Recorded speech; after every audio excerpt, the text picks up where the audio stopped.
Hi student, GIT का online class में आप लोग का स्वागत है। और आज के क्लास में सीखने वाले हैं कि अपने कंपनी में कैसे जीएसटी फीचर्स इनेबल करते हैं और जीएसटी फीचर्स इनेबल करते समय किन किन बातों का ध्यान रखना होगा। वो आज की क्लासेस में एक एक करके स्टेप बाय स्टेप सीखने वाले और जानने वाले। तो ध्यान दीजिएगा, कल हमने कंपनी बनाना बताया था।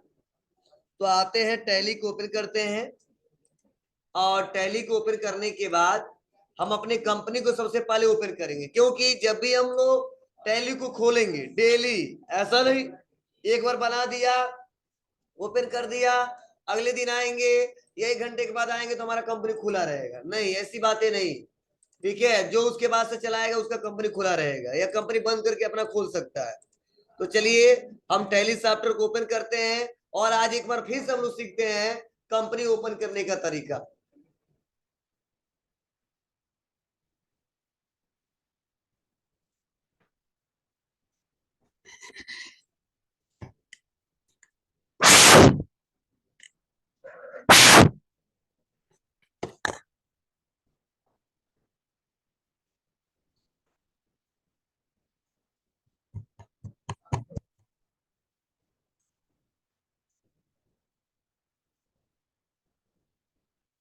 अब एजुकेशनल बोर्ड में जाना है ना जी, तो क्या करेंगे इसके लिए?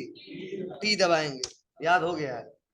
अब देखो यहाँ पे दूसरे का कंपनी खुला हुआ है और इसका फाइनेंशियल ईयर बता रहा 20 और 21 और मेरे कंपनी का नाम भी ये नहीं है, जाहिर सी बात है दूसरे का है। तो सबसे पहले मैं अपना कंपनी खोलना चाहता हूँ। देखो आप लोग अगर लग रहा है कि नहीं कई सारा तरीका है खोलने का, परेशान हो जा रहे हैं, तो कोई एक याद कर लो, कंपनी ओपन करना है तो कई सारे तरीके हैं। आप अल्ट के साथ F3 बटन दबा दीजिए तो भी आपका ऑप्शन आएगा क्या, सेलेक्ट कंपनी, या आपकी मर्जी आप कंपनी पे क्लिक कर दो या F3 बटन दबा दो तो भी आएगा सेलेक्ट कंपनी। अगर यहां से आपको नहीं समझ आ रहा है तो यहाँ पे दिख रहा है कंपनी, यहाँ पे क्लिक करो और यहाँ पे भी ऑप्शन आएगा सेलेक्ट, और वही हम शॉर्टकट की दबाएं Alt+F3। तो आपको एक तरीका सीख लो जिससे आप लोग आसानी तरीके से ओपन कर लो। अगर लग रहा है दिक्कत हो रही है तो चलिए सबसे बेटर इस्तेमाल करना हमेशा अल्ट के साथ F3 सेलेक्ट कंपनी के लिए।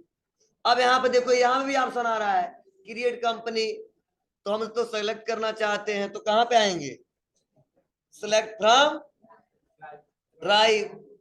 अब किस ड्राइव में रखे कंपनी, डी ड्राइव। किस नाम से, टैली 1PM।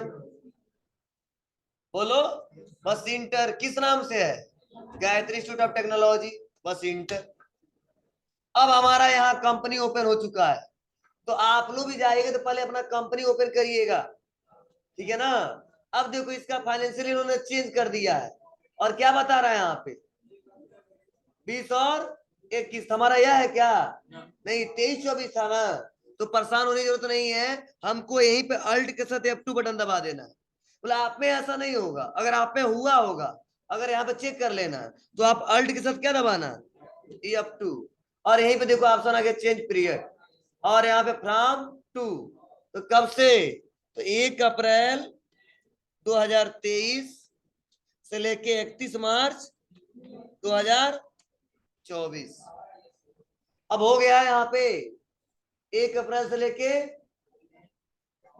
31 मार्च, क्लियर है। Alt+F2, केवल F2 नहीं, Alt+F2, क्लियर है सबको। तो आपके साथ कम होगा क्योंकि हम लोग हमेशा पढ़ाते रहते, चेंज करते रहते हैं, इसीलिए ऐसा आ रहा था। आप में कम आएगा, अगर आएगा तो सही कर लेना या चेक कर लेना जब भी कंपनी खोलना तब।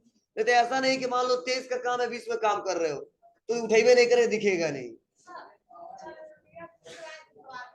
तो F2 बटन दबाएंगे यहाँ पे तो भी यहाँ से ऐसे मेनू खुल जाएंगे, लेकिन एक कोई पार्टिकुलर डेट में पूछे, और अल्ट के साथ दोनों पूछा जाएगा कहां से कहां तक, दोनों में फर्क है, ठीक है। तो चलिए आते हैं, और आने के बाद से अब कंपनी में हमको जीएसटी का फीचर्स इनेबल करना है। तो जीएसटी का फीचर्स इनेबल करने के लिए अब क्यों करेंगे जीएसटी का फीचर्स इनेबल, क्योंकि सारे ट्रांजेक्शन जो रिकॉर्ड करेंगे हम लोग और जो भी क्वेश्चन करेंगे मैक्सिमम क्वेश्चन जीएसटी से रिलेटेड रहेंगे।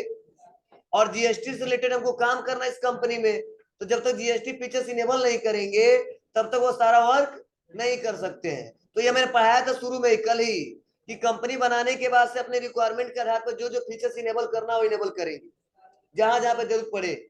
तो आज मुझे क्या जरूरत पड़ा है, जीएसटी फीचर्स, इसीलिए हम जीएसटी फीचर्स इनेबल करेंगे। तो जीएसटी फीचर्स इनेबल करने का सिंपल प्रोसेस है, आप कहां पे आओ, यहाँ पे दिख रहा है कंपनी, बोलो। अब कंपनी में जाने के लिए आप क्लिक करो या आप अल्ट के साथ ये दबा दो, कंपनी खुल गया, मतलब कंपनी मेनू खुल गया।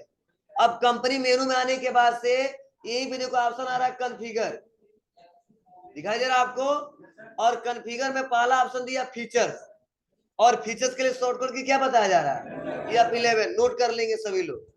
जब भी कोई पूछे फीचर्स के लिए शॉर्टकट की क्या होता है तो हमेशा जवाब देंगे F11, नोट कर लो, पढ़ाते लगता है याद है और फिर से पूछते तो गधो भूल जाते हो, इतना गुस्सा लगता है।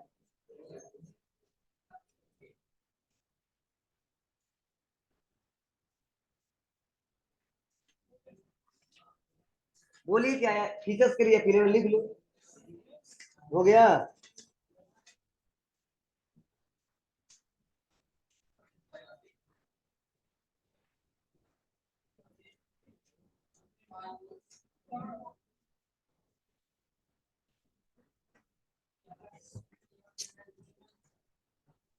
कोई लाइव नहीं है जी, चलिए आओ कहां पे, फीचर्स पे।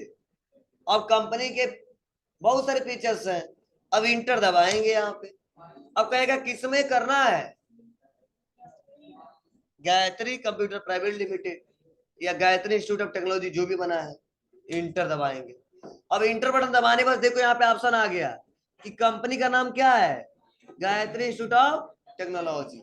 सो मोर फीचर्स, मतलब कुछ फीचर्स यहाँ पे दिख रहे हैं, अगर और भी फीचर्स लाने हैं तो आप यहाँ पे क्लिक करो और यस नो दिख रहा ना आपको, तो यहाँ पे यस कर दो एरो की से, या वाई कर दोगे तो भी आ जाएगा, और इंटर दबा दो।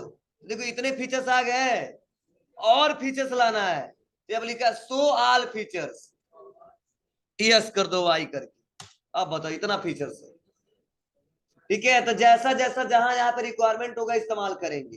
तो अभी तो हमको आज रिक्वायरमेंट है टैक्स से रिलेटेड, तो देखो यहाँ पे ग्रुप दिया है अकाउंटिंग, इन्वेंट्री, टैक्सेशन, दिख रहा है आपको। और याद करो मैंने पढ़ाया था आपको, सर्विस टैक्स होता है, एक्साइज होता है, वैट होता है, टीएसटी होता है, टीडीएस होता है और जीएसटी, और भी बहुत सारा है। लेकिन टैली ये सर्विस दे रहा है किस पे, जीएसटी, टीडीएस, टीसीएस, वैट और इनेबल एक्साइज और सर्विस टैक्स, दिख रहा है ना। तो आता हूं हमको किस पे काम करना है इस समय, जीएसटी पे। तो देखो पहले से देखो जीएसटी यहाँ पे यस है, तो हमको अगर नो होगा तो यहाँ पे क्लिक करना है और कर देना है यस, और यस करने बाद इंटर दबा देना। अब जैसे इंटर बटन दबाएंगे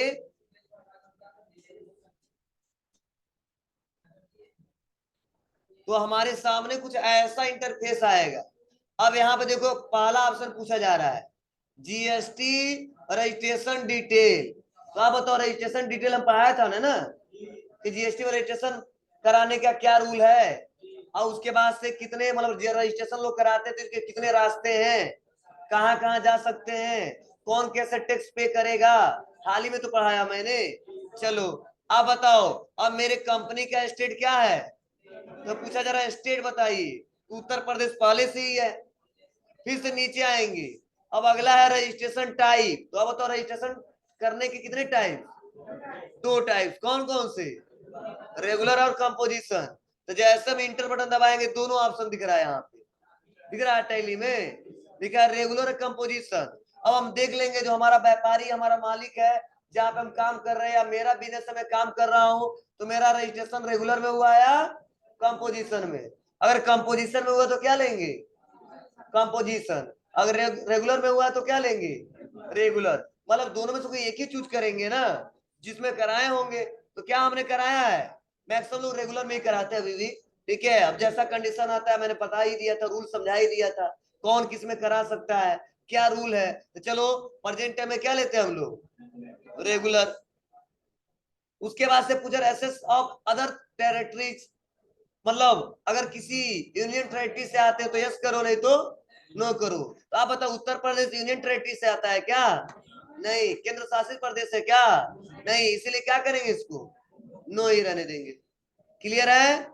चलिए नीचे आते हैं। अगला ऑप्शन दिया है जीएसटी एप्लीकेबल फ्रॉम, मतलब आपके कंपनी में जीएसटी एप्लीकेबल कब से हो, मतलब जीएसटी से रिलेटेड ट्रांजेक्शन कब से करना चाहते हो, 1 अप्रैल से या 1 मई से या 1 जून से? तो आप बताओ फाइनेंशियल ईयर हमारा स्टार्टिंग क्या है, 1 अप्रैल है।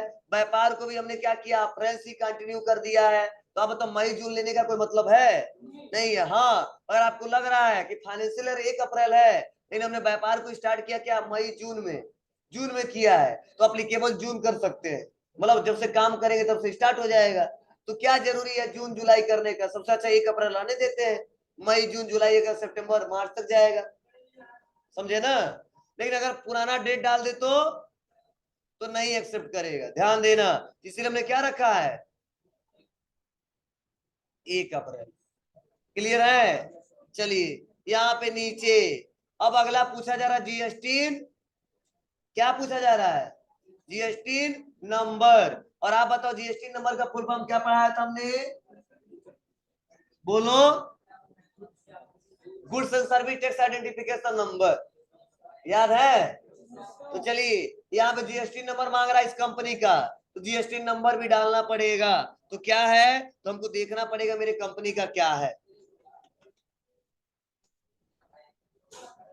अब इसमें कहीं ना कहीं दिया होगा 09 APMP, चलो ये तुमको याद ही है,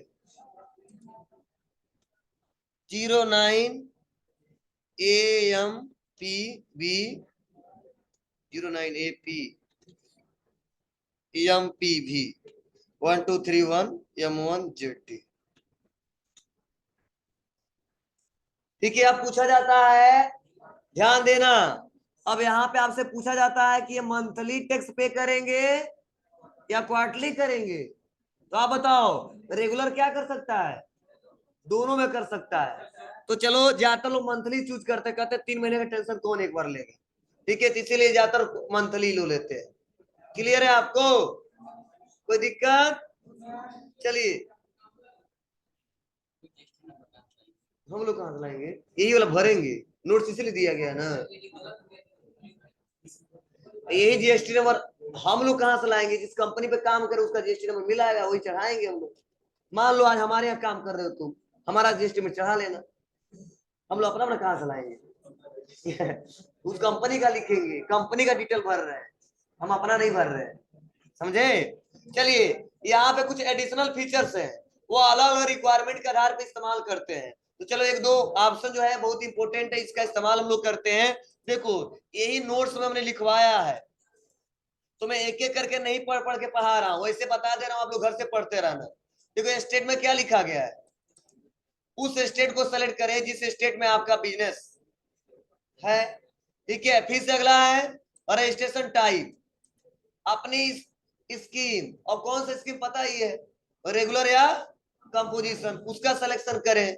हाँ, अदर टेरिटरी मतलब पढ़ाया था कि अगर केंद्र शासित प्रदेश से हो तो आप लोग ले सकते हैं, लेकिन हाँ ध्यान देना इसमें भी दो को अलग कर दिया गया है, क्या? तो देखो बताया जा रहा है यदि आपका बिजनेस किसी ऐसी यूनियन टेरिटरी केंद्र शासित प्रदेश में है जिसे जीएसटी में किसी स्टेट का दर्जा प्राप्त नहीं हुआ है तो यस करे।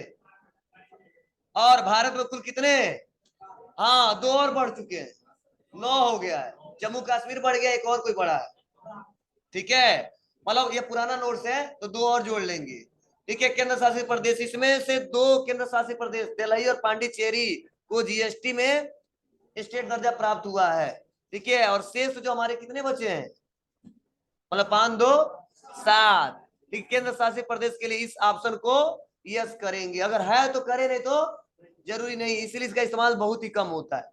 और अगला क्या दिया है यहाँ पे, जीएसटी नंबर, अरे मैंने पढ़ाया था इसके बारे में, कितने अंक का होता है, 15 अंक का बस।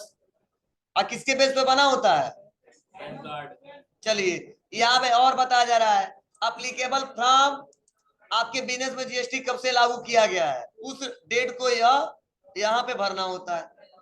उसके बाद से नेक्स्ट अगला क्या है, पीरियोडिसिटी ऑफ जीएसटी R1, मतलब यदि कंपनी का टर्नओवर कितना है 1.5 करोड़ से कम है तो क्वार्टरली सेलेक्ट कर सकते हैं, और यदि इससे ज्यादा हो तो मंथली सेलेक्ट कर सकते हैं।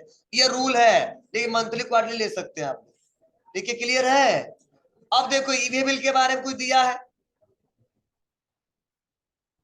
ईवे बिल क्या होता है, ईवे बिल होता है इलेक्ट्रॉनिक बिल। क्या होता है, इलेक्ट्रॉनिक बिल। और यह किस पे एप्लीकेबल होता है, जब एक ही ट्रांजैक्शन में जब 50 शेयर से ज्यादा का माल बेचते हैं या खरीदते हैं तो इसको यस करेंगे। तो क्या करेगा, वहां पे बार बार आपको ऑनलाइन बिल जनरेट करना होगा, लेकिन क्यों करना होगा, क्या रीजन है, वो सब हम आगे पढ़ाएंगे आपको। बस इतना समझिए, आप ईवे बिल एप्लीकेबल को क्या कर सकते हो, यस करोगे तो आप बताओ मेरे व्यापार में तो आ ही सकता है ना, कभी 50,000, कभी 60, कभी 70, कभी 1 लाख रुपए का भी आ सकता है, इसीलिए यस करेंगे। और कितने पर आता है एप्लीकेबल, 50,000 अमाउंट का। क्लियर है। और नेक्स्ट अगला देखो, यहाँ पे और भी बताया जा रहा है कि रिवर्स चार्ज क्या होता है, सेट अल्टर जीएसटी रेट। हाँ इसको बहुत इंपॉर्टेंट है, जैसे यहाँ पे दिया है कर set alter GST rate detail. इसका क्या मतलब है, इसका मतलब यही है कि अगर कोई ऐसा बिजनेसमैन, ऐसा व्यापारी है जिसका व्यापार में कोई ऐसा प्रोडक्ट बेच रहा है जो किसी फिक्स परसेंटेज पे डील करता है, जैसे मान लो मेरा जो व्यापार है ना, मैं केवल क्या करता हूँ, कपड़ा ही बेचता हूँ, दूसरा कुछ नहीं बेचता हूँ, तो कपड़े पे मान लो हमारा क्या 12% है, ठीक है, अदर कोई टैक्स लगाते नहीं है, ना 18 ना 5, ठीक है, ना 28, तो एक ही कोई परसेंट है, तो हम सेट कर सकते हैं कि set alter GST rate detail, yes, और बता देंगे कितना परसेंट है, 12%। लेकिन ऐसा व्यापारी है जो ऐसे सामान पे डील करता है जो उसके यहाँ 5% वाला भी है, 3% वाला भी है, 12% वाला भी है, 18% वाला भी है, 28% वाला भी है, तो वह इसको यस नहीं करेगा। रीजन क्या है, क्योंकि यहाँ पे एक बार सेट करेंगे तो केवल 18% सेट करें तो 18% उठाएगा, और चाहे 28 हो चाहे 12 हो, इसलिए शासन को क्या करते हैं, नो ही रहने देते हैं। क्या करते हैं, नो ही रहने देते हैं, और जहां जहां पे जरूरत पड़ता है वहां वहां पे जीएसटी भर देते हैं। इस पे 18 भर देते हैं, इससे 12 भर देते हैं, इससे 5% है 5%। इसके लिए क्या करेंगे हम लोग, तो ही रहने देंगे। ठीक है, मतलब ये एडिशनल फीचर्स है, जहां जहां जैसा रिक्वायरमेंट होगा हम इस्तेमाल करके आपको बताएंगे, समझाएंगे, तभी कुछ करना नहीं है।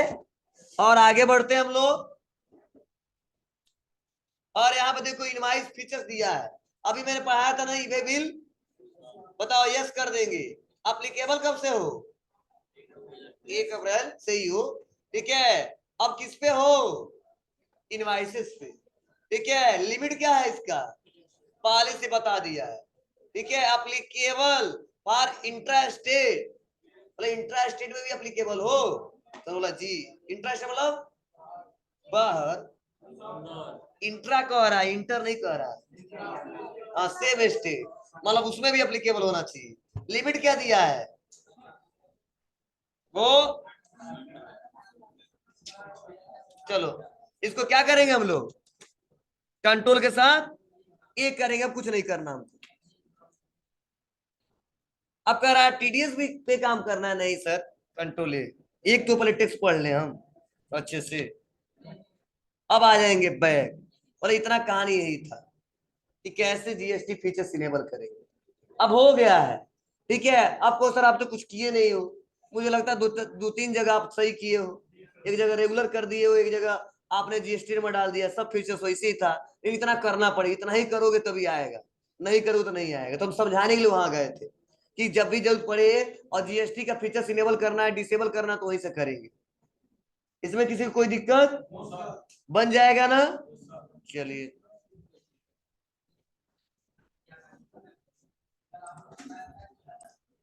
तो सबसे पहले हम कंपनी बना लिए, जीएसटी फीचर्स भी इनेबल कर लिए, अब हम लोग कंप्यूटर में काम करना है, टैली सॉफ्टवेयर में काम करना है, तो सबसे पहले सहारा किसका लेना पड़ेगा, मास्टर का।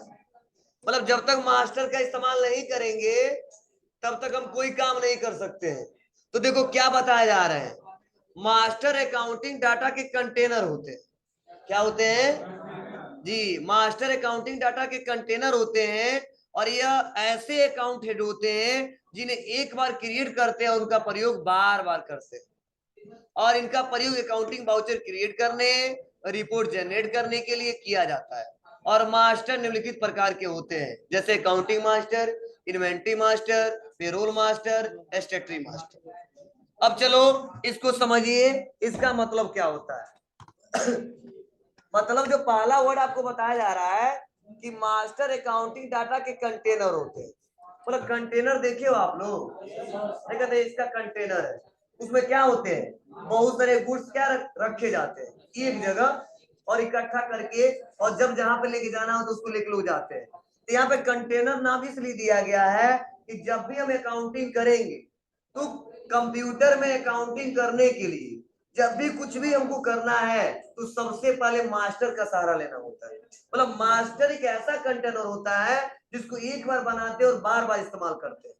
अब एक बार बनाते और बार बार इस्तेमाल करने का क्या मतलब है, जैसे मान लो एसके ट्रेडर्स हमारे सप्लायर है, क्या है, सप्लायर है। तो मास्टर के सहारे हम लोग एसके ट्रेडर्स का एक लेजर बनाएंगे। अब उस लेजर को एक बार बनाएंगे और बार बार उसका इस्तेमाल करेंगे, समझे। वो कहां से बनेगा, मास्टर से। चलो हम कोई कीबोर्ड खरीद रहे हैं, अब वो कंपनी जो है डेल कंपनी का है, वो कीबोर्ड हमेशा खरीदेंगे बेचेंगे। एक बार उस कीबोर्ड का आइटम क्रिएट कर लेंगे, और कहां से क्रिएट करेंगे, मास्टर से क्रिएट करेंगे। और मास्टर से एक बार क्रिएट करेंगे, उसका इस्तेमाल हम लोग बार बार करेंगे।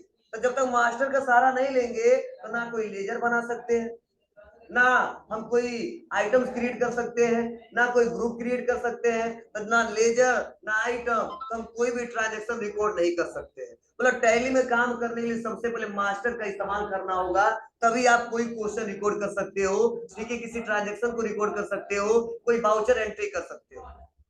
तो शुरुआत में जब भी काम करना है तो कैसे काम करने होते हैं, या तो हमको कोई आइटम क्रिएट करने होते हैं, आइटम मतलब जिस प्रोडक्ट पे डील करते हैं, या तो सर्विस क्रिएट करते करते उसका लेजर बनाते हैं, और या हम लोग बहुत सारे सप्लायरों का, कस्टमरों का, लाइबिलिटी, एसेट्स, यही सब लेजर उजर बनाते हैं। तो चलिए अब कितने हैं इसमें दिए, तो देखो यही बताया जा रहा ना कि इनका प्रयोग करके हम लोग क्या करते हैं, अकाउंटिंग वाउचर क्रिएट करते हैं और इसके सारे रिपोर्ट जनरेट करते हैं।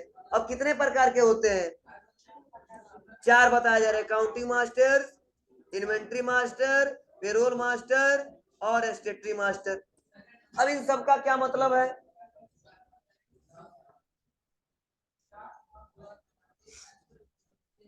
चलो सबसे पहले बात करते हैं अकाउंटिंग मास्टर। मतलब अकाउंटिंग जो मास्टर है एक ऐसा मास्टर है जिसका इस्तेमाल करके हम लोग किसी अकाउंट से संबंधित कार्य कर सकते हैं। अब अकाउंट से संबंधित मतलब क्या है, याद करो, अभी तक हमने बहुत सारा क्वेश्चन किया है। इसमें क्वेश्चन बताया था कि as on first April purchase goods from Ashok traders for ₹1000। तो आप बताओ अशोक ट्रेडर्स हमारे क्या है, सप्लायर है जिससे माल हम खरीद रहे हैं। तो अशोक ट्रेडर्स का अकाउंट बनाते थे नहीं बनाते थे, बनाते थे, purchase account debit to Ashok traders account, बोलो, या sold good to Ramesh traders for cash ₹1000। तो बनाते थे cash account debit to sale account. तो जो अकाउंट बनाते थे, cash account, bank account, SK traders account, Suresh account, तो वो जो अकाउंट बनाते हैं वो किससे बनाते हैं, अकाउंटिंग मास्टर। पर वैसे मैनुअली कॉपी बना लेते हैं, लेकिन अगर कंप्यूटर में बनाना है तो उसके लिए हमको अकाउंटिंग मास्टर में आना होगा, समझ पा रहे थे ना। तो जो भी अकाउंट क्रिएट करेंगे उसे यहाँ पे बोलते हैं लेजर बना रहे हैं, क्या बना रहे हैं, लेजर बना रहे हैं। अब लेजर बना के काम करेंगे, यही में देखो बताया जा रहा है अकाउंटिंग मास्टर में क्या क्या क्रिएट कर सकते हैं, group, ledger, currency, voucher type. अब क्या क्या होता है और डिटेल में आगे टॉपिक आता जाएगा, पढ़ेंगे हम लोग। तो इतना समझना, अगर किसी पर्सन का नाम से अकाउंट करना है, अकाउंटिंग करना है, या कोई एसेट्स हो गया, अगर कोई पर्सन हो गया, उसके लिए कहाँ पे जाएंगे, दौड़े दौड़े अकाउंटिंग मास्टर। अगला इन्वेंट्री मास्टर। तो पढ़ाया थे शुरुआत में आपको, इन्वेंट्री का मतलब होता है स्टॉक, स्टॉक का मतलब होता है इन्वेंट्री, याद है? तो स्टॉक से रिलेटेड कुछ भी जानकारी लेनी है या कुछ बनाने हो तो उसके लिए हमेशा किसका इस्तेमाल करेंगे हम लोग? Inventory master. ठीक है, मतलब कितना स्टॉक पड़ा हुआ है, उसको किस यूनिट में बेचा जाता है, पीसेस में, लीटर में, केजी में, बैग में, ठीक है, किसमें बेचा जाता है वो यूनिट बनाना हो, ठीक है, या कैटेगरी किस कंपनी का है, ग्रुप किस नेचर का है, वो सब जितने क्रिएट होते हैं वो किसमें बनते हैं? Inventory master. और इन्वेंट्री मास्टर तभी जाएंगे जब किसी गुड्स से रिलेटेड कोई काम करने, अगर गुड्स से रिलेटेड किसी गुड्स से रिलेटेड काम नहीं करने तो यहाँ पे जाएंगे नहीं, सर्विस नहीं होना चाहिए, केवल गुड्स से रिलेटेड काम करना है इसमें, और गुड्स से रिलेटेड ना हो तो नहीं जाएंगे। उसके बाद से अगला है पेरोल मास्टर। ये पेरोल मास्टर क्या करता है? ये ज्यादातर यहाँ पे सैलरी शीट जो बनाते हैं, अब बड़ी बड़ी कंपनी इसका इस्तेमाल करती है, वो पेरोल मास्टर का इस्तेमाल करती है। वो सब ऑप्शन दिया है, पीए, पीएफ, ठीक है, ईएसआई, डीए, एचआरए, ठीक है, सैलरी शीट आराम से बन जाता है उससे। और नेक्स्ट अगला है स्टेटरी मास्टर, और स्टेटरी मास्टर के सारे हम लोग जीएसटी से रिलेटेड, टैक्स से रिलेटेड फीचर्स इनेबल और डिसेबल करते हैं। जैसे आप लोगों को बताया गया है कि स्टेटरी में क्या दिया है, जीएसटी डिटेल, पेन, ठीक है, डिटेल। उसके बाद से यहाँ पे इन्वेंट्री में group, stock category, stock item, unit, godown, समझे? फिर बाय डिफॉल्ट कितना शो होता है? 3। कौन कौन सा? अकाउंटिंग मास्टर, इन्वेंट्री मास्टर और स्टेटरी डिटेल। क्लियर है ना? पेरोल नहीं होता है। कब? जब हमारी कंपनी की रिक्वायरमेंट होती है तो इसको बुलाते हैं, बाबू आया जब तुम्हारी जरूरत है, ठीक है, ये सुनो करके।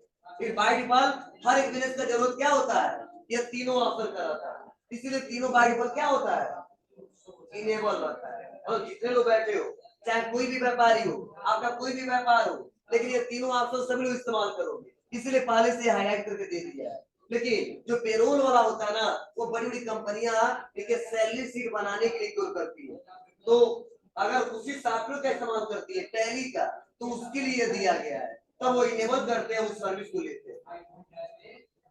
सुनाया? तो देखिए इसके बारे में यही बताया जा रहा है, समझाया जा रहा है। अकाउंटिंग मास्टर कौन सो गया? ए राम बाबू, क्या जी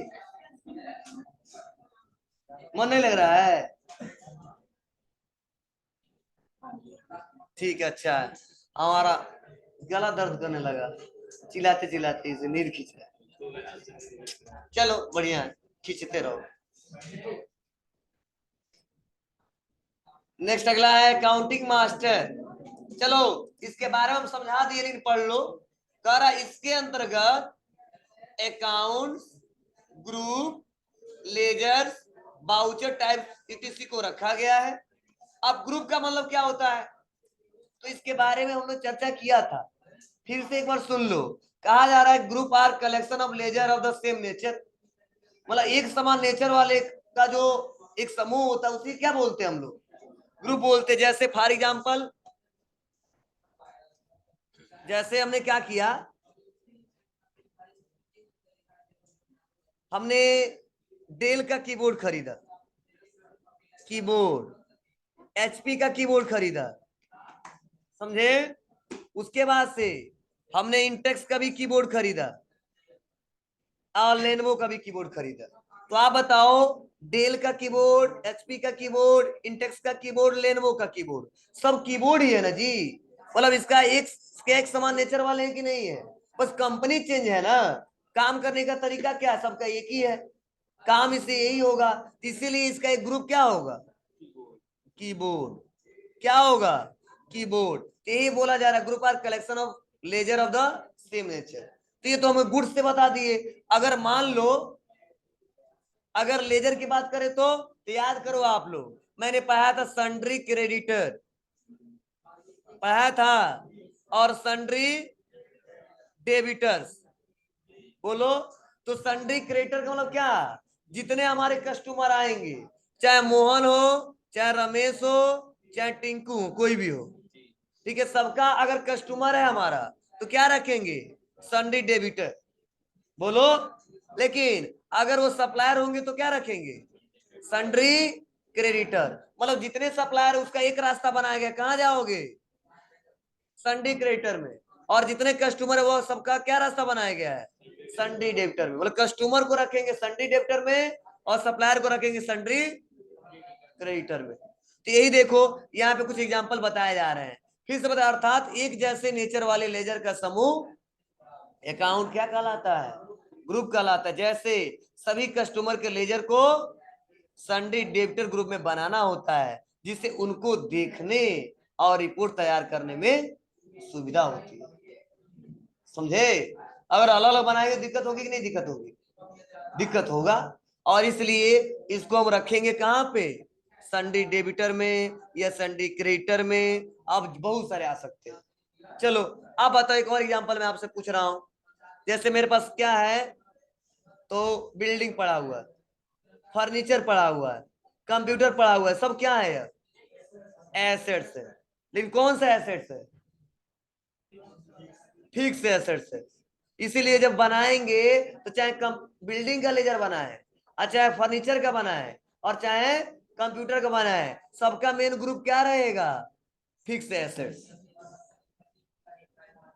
समझ बात है आपको? तो यही बताने की कोशिश कर रहा हूं, ग्रुप का मतलब यही होता है। अब सवाल यह कि टैली प्राइम में ग्रुप कितने होते हैं। तो देखो बताया जा रहा है कि pre defined group in tally prime, मतलब पहले से ही 28 ग्रुप पहले से ही रहते हैं। कौन कौन से, तो 15 प्राइमरी ग्रुप और 13 सब ग्रुप।